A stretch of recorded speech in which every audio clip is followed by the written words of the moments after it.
আমি অবস্থান করছি সাতশা উপজেলার উলিশি ইউনিয়নে। আমি এখনো এই যে এখানে অবস্থান করছি সেটা হলো উলিশি খাল, যেটা জিয়া খাল নামে পরিচিত। তৎকালীন 1976 সালে 1 নভেম্বর তৎকালীন রাষ্ট্রপতি শহীদ জিয়াউর রহমান এই খালটি খনন করে যান। তিনি কিন্তু এই খাল খননের মাধ্যমে সারা দেশে খাল খনন কর্মসূচির উদ্বোধন করেছিলেন। যশোরে নির্বাচনী পথসভায় মাননীয় প্রধানমন্ত্রী তারেক রহমান প্রতিশ্রুতি দিয়েছিলেন যে তার বাবার রেখে যাওয়া এই যে খনন করা উলিশি খাল তিনি পুনঃ খননের ব্যবস্থা করবেন।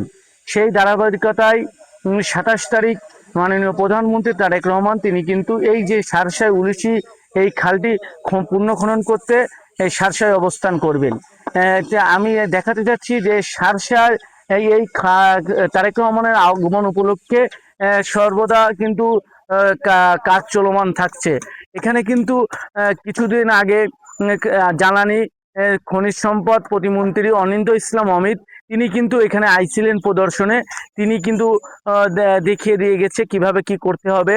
পানি সম্পদ প্রতিমন্ত্রী আসছিলেন, তিনিও কিন্তু পরামর্শ দিয়ে গেছেন এবং এটা কিভাবে করলে সুন্দরভাবে সফল করা যায় সেই লক্ষ্যে কিন্তু কাজ করে যাচ্ছে। আমি এখন এই যে আজকে 24 তারিখ, এখন কিন্তু এসএসএফ এর মেজর জেনারেল তিনি কিন্তু এইটা প্রদর্শন করতে এসেছেন। এখানে সারসা উপজেলার ইউনো স্যার এসিলেন মহোদয় তারা কিন্তু সর্বদা এই এই যে স্থানটা প্রদর্শন করছেন। তারা কিভাবে তারেক রহমানের আগমন উপলক্ষে কিভাবে সফল করা যায় সেই লক্ষ্যে সর্বদা কাজ করে যাচ্ছে। প্রশাসন কিন্তু কঠোর অবস্থান এখানে অবস্থানে থাকছেন এই জায়গায়।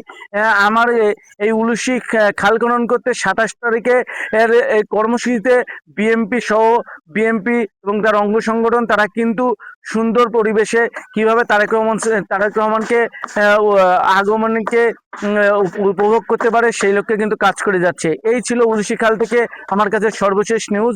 ওমর সিয়াম, চ্যানেল 9, সারসা বেনাপোল।